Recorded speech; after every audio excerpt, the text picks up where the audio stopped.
Hello everyone, I'm Daniele the Sensi from ETH Zurich, and today I will present you this work we did together with the Cray team at HPE about an in-depth analysis of the Slingshot interconnect. So Slingshot is the new interconnection network by Cray, and it is going to power the first 3 US exascale supercomputers. So this means, and we will show this in this talk, that Slingshot is particularly suited for HPC workloads. But at the same time, Slingshot also provides some very nice features which are particularly helpful in data center networks.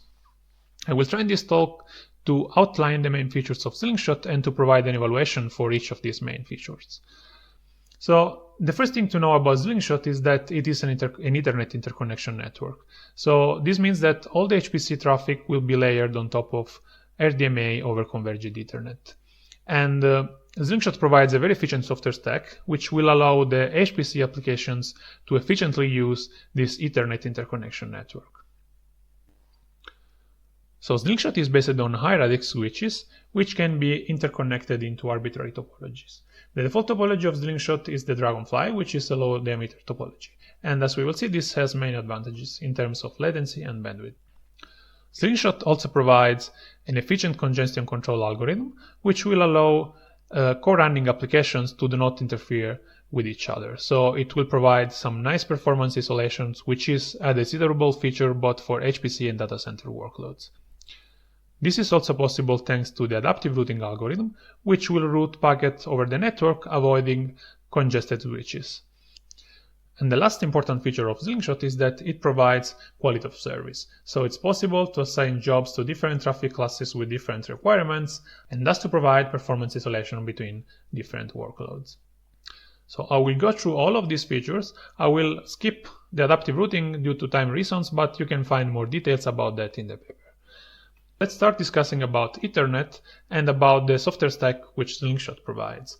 So Slingshot implements an optimized version of Ethernet, which overcomes some of the main limitations of Ethernet from a performance perspective. So this means that you can attach to the same Slingshot switch both legacy Ethernet devices or Slingshot Ethernet devices.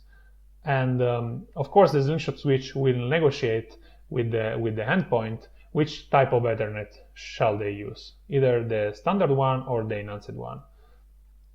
And the nice thing is that HPC application can still, despite we are talking about Ethernet, so there is some overhead associated to it, HPC application can still fully utilize the network capacity. So in this plot here, I'm showing what's happening when we run an all-to-all or a bisection bandwidth test. So the bisection bandwidth test basically means that half of the nodes will send data to the other half of the nodes. So in this case, we are on a system with 1K nodes. And this plot shows that we are able to saturate both the theoretical all-to-all and the theoretical bisection bandwidth with large message sizes. You can find in the paper more details about how these theoretical bandwidths have been computed. And this is possible thanks to an efficient software stack. So in Slingshot, communication libraries can either use TCP/IP stack or can use libfabric. So all the high-performance communication libraries will use libfabric for communication. And here we show the ping-pong latency for all these different software stack layers. And we can see here that libfabric and MPI exhibits very similar performances for large messages, and there is just a small difference for small messages. So the software stack is very efficient and allows the applications to fully exploit the available network bandwidth. So the building block behind Slingshot is his high-radix switches. The switch in Slingshot is called ROSETTA, and ROSETTA is a 64-port switch where each port is a 200 gigabit per second port. And these ports are arranged into 32 tiles, which are arranged into 8 columns and 4 rows. As you can see here, each tile will manage 2 ports of the switch. So the tiles on the same row are connected by means of row buses. So we have one bus for each port, and each bus has as an input one port and will go through all the other ports. Whereas communication on the column occurs through point-to-point links. So let's zoom on one tile. So in this case, you can see that this tile, which manages port 30 and 31, has 16 row buses, one for each port, and 8 point-to-point links, one for each port on the same column. So when a packet arrives on the tile, on one of the bus, it will go through this 16 to 8 crossbar and will be eventually sent to one of these 8 point-to-point links. So in this case, if port 19 must send something to port 56, the traffic will first go on its row bus through this tile, and then it will go through this 16 to 8 arbitration and be sent to one of these links to port 56. So the nice thing about this switch design is that it is hierarchical, so you never have a 64 port arbitration, you just encode into a 16 to 8 port arbitration.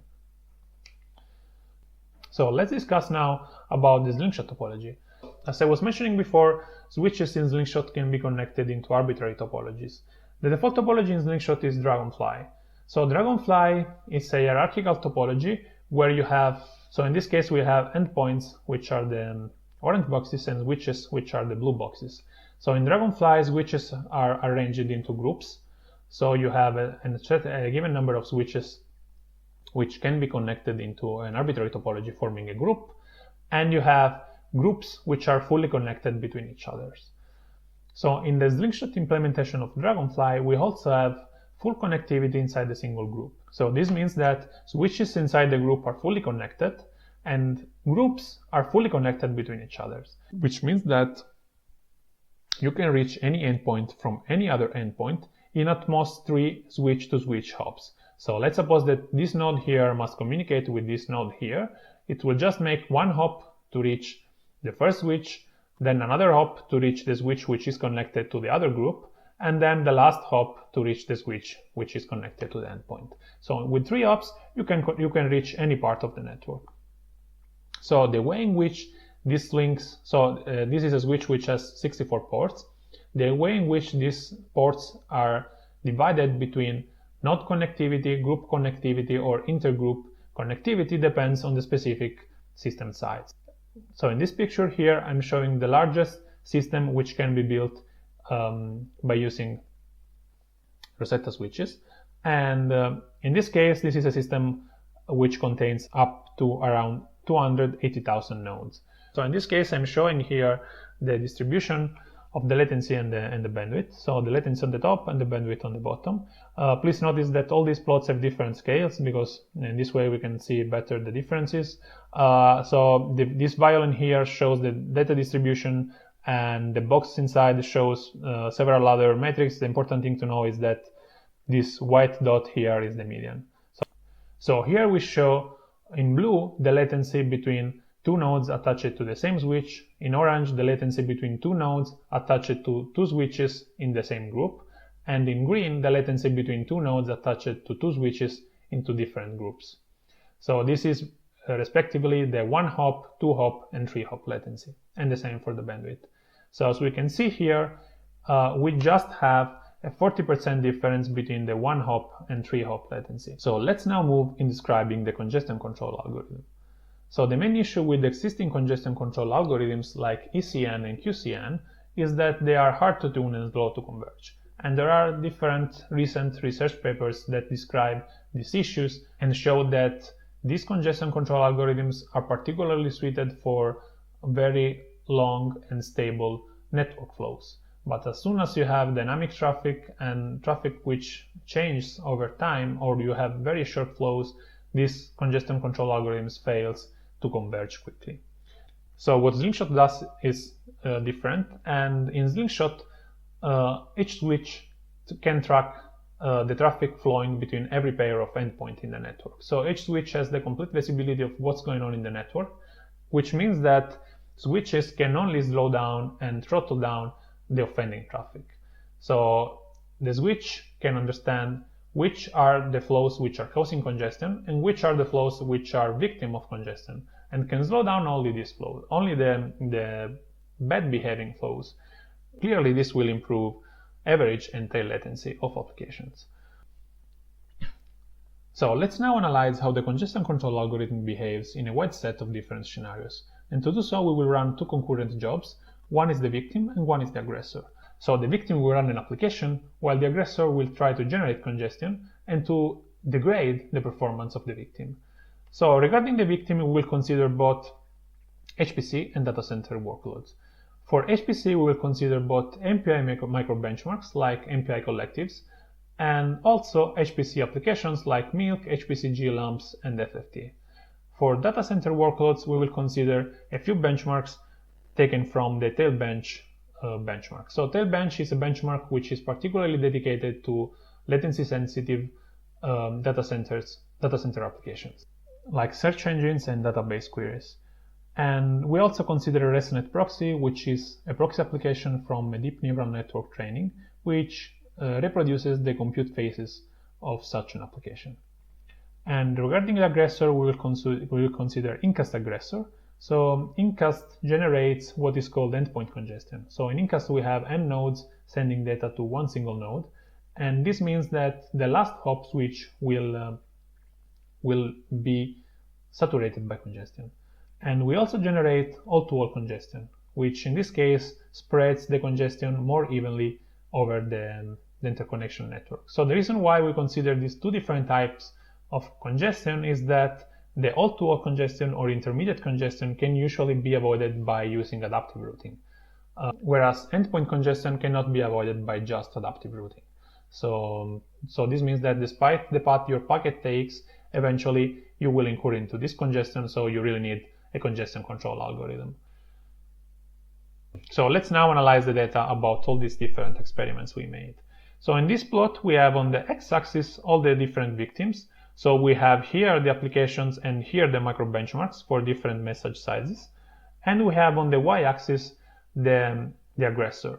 So we have, you can see incast and all-to-all aggressor, and we are going to compare Slingshot with Arias. So Arias is the previous generation network by Cray, and we decided to do this comparison because Arias has a similar topology and similar adaptive routing algorithm, but it didn't have a congestion control algorithm. So we can really compare two similar networks where one has a congestion control algorithm and the other didn't. So this really shows and isolates somehow the advantage of the congestion control from other factors which may change between these two different networks.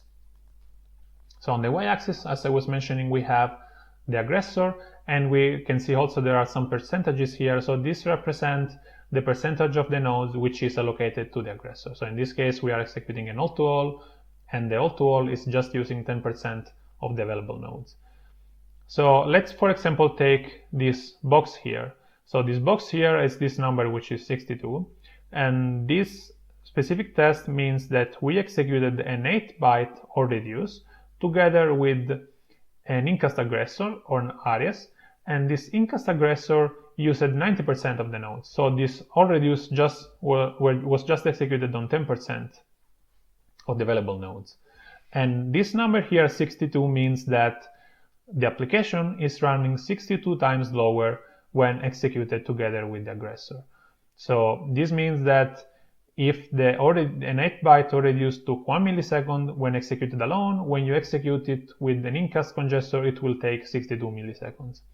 So in general, what we can observe from this plot is that congestion more severely affects Arias compared to Slingshot. So whereas on Arias we have congestion which causes a slowdown up to 92 times, in Slingshot we basically observe no severe congestion. So in the worst case, we have a slowdown of 1.5, but in general, this is quite stable and across, as we can see, different message sizes and different applications and different types of congestion.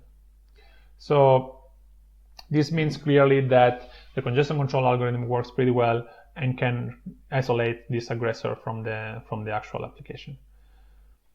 So in the paper we have some additional analysis for that. I will not go through all of these points here due to time limitations, but we have on the paper results on larger node count and also on different allocation. So this plot here is very nice because it looks like many little Smurfs, but it's actually quite informative because it provides information on how also the allocation has an impact on the congestion. So how to allocate your node properly so to minimize the congestion. And we also have some detailed analysis on the entire. So in the previous heat map, I was just showing the average slowdown, but we also have more detailed analysis on how the distribution of the latency changes, for example, and how the 99 or 95 percentile of the latency changes when you introduce congestion, and what happens on Slingshot.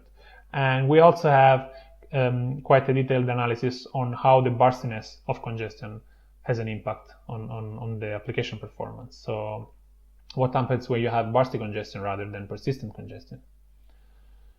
So clearly, as I was mentioning, you can find details about all this analysis in the paper. So the last point I would like to describe is quality of service. So in Slingshot, quality of service is implemented by means of traffic classes. So each traffic class is basically a set of reserved resources in the switches.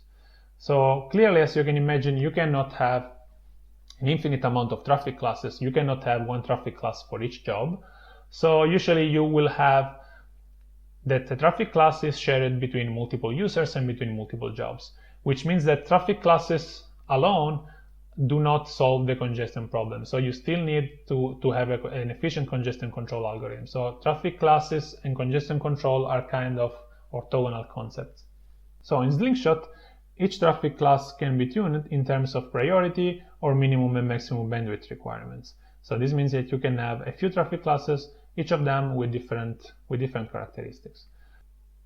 So the job scheduler can assign to a job a small set of traffic classes, and the job at runtime can select which packet to send on which traffic class. And this is a very powerful choice because it will allow the job to prioritize some traffic with respect to some other traffic. This means that, for example, an MPI application could assign some of its traffic, like small message synchronization traffic, to a high priority class with a small bandwidth share, whereas it can assign some other traffic like bulk point-to-point transfers to a traffic class with a lower priority but with a higher bandwidth share. So this will allow synchronization messages to be processed faster because they are critical for the application progress, whereas these large data transfers can be routed with a lower priority. We will now analyze the quality of service capabilities of Slingshot. And in this experiment, we are going to use 100 gigabit per second network interfaces, and we will taper the bandwidth of the system to the 25%. And the reason for that is that to assess the ability of the traffic classes to isolate the jobs, we need to create a scenario where the jobs interfere with each other. And we have seen that congestion control works pretty well, and which is quite hard for two jobs to interfere. So by tapering the bandwidth to the 25%, we are able to force this job to interfere with each other. So and this is the reason why on the y-axis you see a maximum bandwidth here of 25 gigabit per second. So in this plot we have the bandwidth per node on the y-axis and the time on the x-axis. And in this specific test we have two jobs. Each of them is running a bisection bandwidth test. So each job has half of the nodes sending data to the other half of the nodes, and they are running in the same traffic class. And in this case, the traffic class can use the entire bandwidth available on the system.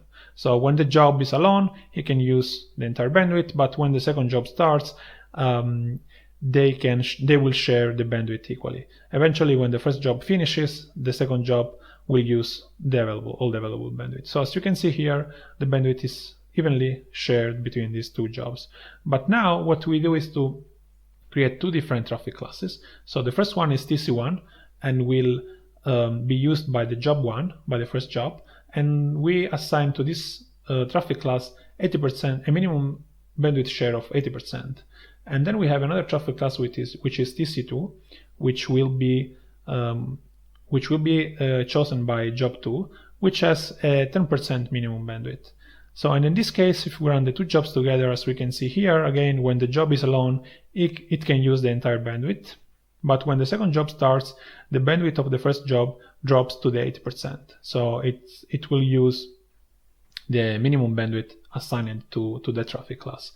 And the second job will actually use 20% of the available bandwidth. So the traffic class assigned to the second job had a minimum bandwidth of 10%, but because there is an extra 10% minimum bandwidth which was not assigned neither to TC1 nor TC2, the Slingshot switches decide to assign that extra bandwidth to the job 2, to the traffic class 2, because it was the traffic class with the lowest bandwidth share.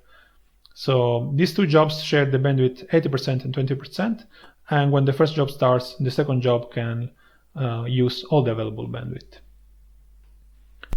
So let's conclude this talk. In this presentation, we described some of the main features of Slingshot. Due to time limitations, we couldn't cover all the details, but you can find more information in the paper.